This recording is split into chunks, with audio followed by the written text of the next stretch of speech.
ఒక పక్క ఈ సంవత్సరం గోల్డ్ కి డిమాండ్ లేదని చెప్తూ ఉంటే, ఇంకో పక్క టారిఫ్ల దెబ్బకి స్టాక్ మార్కెట్లలో నష్టాలు వస్తున్నాయని మొత్తుకుంటూ ఉంటే, ఇక మరో పక్క మాత్రం గోల్డ్ రేట్స్ రోజు రోజుకి పెరిగిపోతూ వస్తున్నాయి. అదేంటో ఇప్పటి వరకు అర్థం కాని పరిస్థితి. వరుసగా 3-4 రోజులు బంగారం ధరలు పెరుగుతూ వస్తున్నాయి.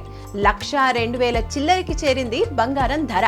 అయితే తాకట్టులో ఉన్న బంగారాన్ని విడిపించి అమ్ముకోవడం మంచిదని చెప్తున్నారు నిపుణులు. ఎందుకంటే మీరొక రేటు ఉన్నప్పుడు బంగారాన్ని కొని ఉంటారు, దాని తాకట్టులో పెట్టారు కదా. ఇప్పుడు ఆ బంగారం ధర 1,00,000కి చేరింది. మీ అప్పులు, అవసరాలు, వడ్డీలు పోను, లాభాలు వస్తాయి. కాబట్టి వెంటనే శర్మ గోల్డ్ కంపెనీ వారికి కాల్ చేయండి. ఆ రోజు ఆన్లైన్ ధరకి కొంటారు, మిగిలిన డబ్బులు మీకు ఇచ్చేస్తారు. ఎలాంటి కటింగ్స్ ఉండవు, ఇన్స్టెంట్ క్యాష్ ఇచ్చేస్తారు. ఆలస్యం చేయకుండా వెంటనే శర్మ గోల్డ్ కంపెనీ వారికి కాల్ చేయండి. శర్మ గోల్డ్ కంపెనీ అంటే మీ బంగారానికి నిజమైన బయ్యర్.